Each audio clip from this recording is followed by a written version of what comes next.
achiel koda Steve mano Kenyatta University inyalo mana miyo chal mano mar ng'anyo kata mana mar ng'anyo mar lecturers kaka osebedo ka thiro somo e mbalariany mano mar Kenyatta kadi jopuonjre pod nitiere hostels koso en ang'o ma osebedo ka dhi mbele.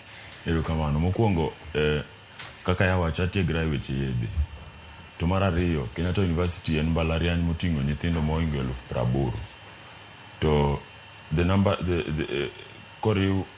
riwruok mar joma puonjowa gi mong'ere gi dhongere kaka KUSU kod UASU gi machielo mar Kothedhia. Magi gin riwruoge madongo ma kuma koro wachope ni the total number mag joma tiegowa mago lecturers en mana 14,000 ma namba matin moloyo e public universities to mbalariany mag ji giwegi gin mana 29 to mbalariany motelne gi sirkal gin mbalariany 39. Omiyo okane reason moramora sababu moramora mamiyo sirkal koso chulo joma puonjowa gi. Kidok e skul kacha sani hostels nyithindo mobet kuno gima gitimo onge sani kaka gokinyi sani yudo ni moko nowuok kata gotieno kawuono en tich abich ting'e tich abich gi mbalariany onge nyathi moramora ma sani obet e skul.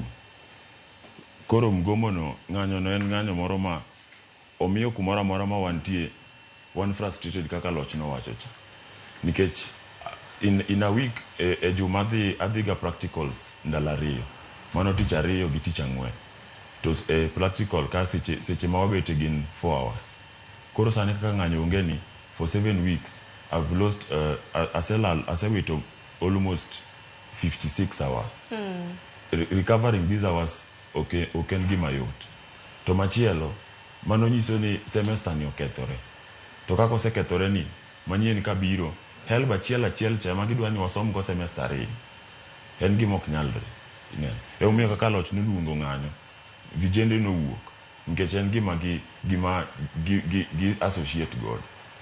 Omiyo wakwayo sirkal pesa ni en pesa matin moloyo to nineno aguche mochung' ne migawo mar education nitie treasurer nitiere migawo mochung' ne labor mano machiwo return to work formula magi gik monego bed ni sama wawuoyo sani ni negisetiekre godo chon 701.1 billion mano pesa mano gol mar chiwo ne pes somo mar nyithindo to mano biro ne mbalariany en bilion 40.1 ma pesa mang'eny to sama wawuoyo sani ni en pesa ma pok reflect several accounts mag institutions to katieko outpending bill en 624 million mago ma it is unclear.